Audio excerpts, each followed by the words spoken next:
नमस्ते दोस्तों, मैं हूं पंकज चौधरी और आप देख रहे हैं क्लास 11 केमिस्ट्री के टॉप 10 ऑब्जेक्टिव क्वेश्चन जो एग्ज़ाम के लिए बहुत ही इम्पोर्टेंट है। हमने आपके लिए आपकी बुक से हर एक टॉपिक से लगभग 10 प्रश्नों को निकाला है और वही प्रश्न आपको लगभग एग्ज़ाम में मिल जाते हैं या ऐसे इम्पोर्टेंट टॉपिक जहां से प्रश्न बनाए जाते हैं उनमें से हमने कुछ इम्पोर्टेंट प्रश्न बनाकर आपके लिए हम लाए हैं। तो चलिए शुरू करते हैं। कैथोड किरणों की सहायता से किस मूलभूत कण की खोज हुई? तो जिस कण को खोजा गया था उसका नाम था इलेक्ट्रॉन।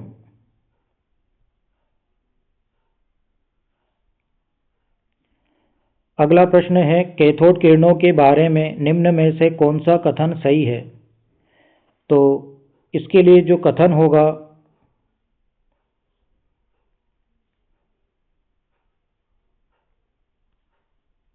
इसमें 4 ऑप्शन दिए गए हैं। तो कैथोड किरणों के लिए जो इलेक्ट्रोड का जो पदार्थ होता है और गैस की जो प्रकृति होती है उस पर कैथोड किरणें जो निर्भर नहीं करती है। तो कैथोड किरणें इलेक्ट्रोड के पदार्थ और गैस की प्रकृति पर निर्भर नहीं करती है। तो ए ऑप्शन इसका सही है।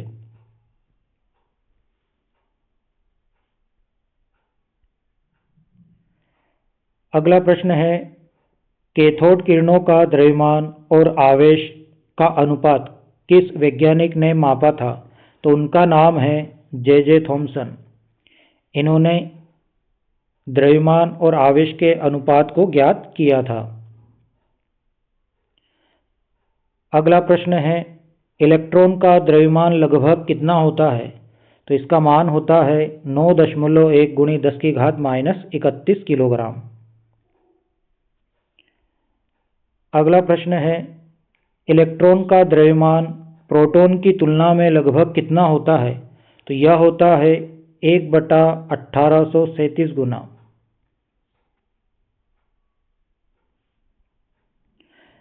अगला प्रश्न है, इलेक्ट्रॉन की खोज किसने की थी? तो इलेक्ट्रॉन की खोज जे थॉमसन ने की थी। अगला प्रश्न है, इलेक्ट्रॉन का आवेश कितना होता है? तो इलेक्ट्रॉन का आवेश होता है -1.6 × 10⁻19 कूलाम। अगला प्रश्न है, इलेक्ट्रॉन का द्रव्यमान लगभग कितना होता है? तो यह होता है 1/1837 AMU एटॉमिक मास यूनिट।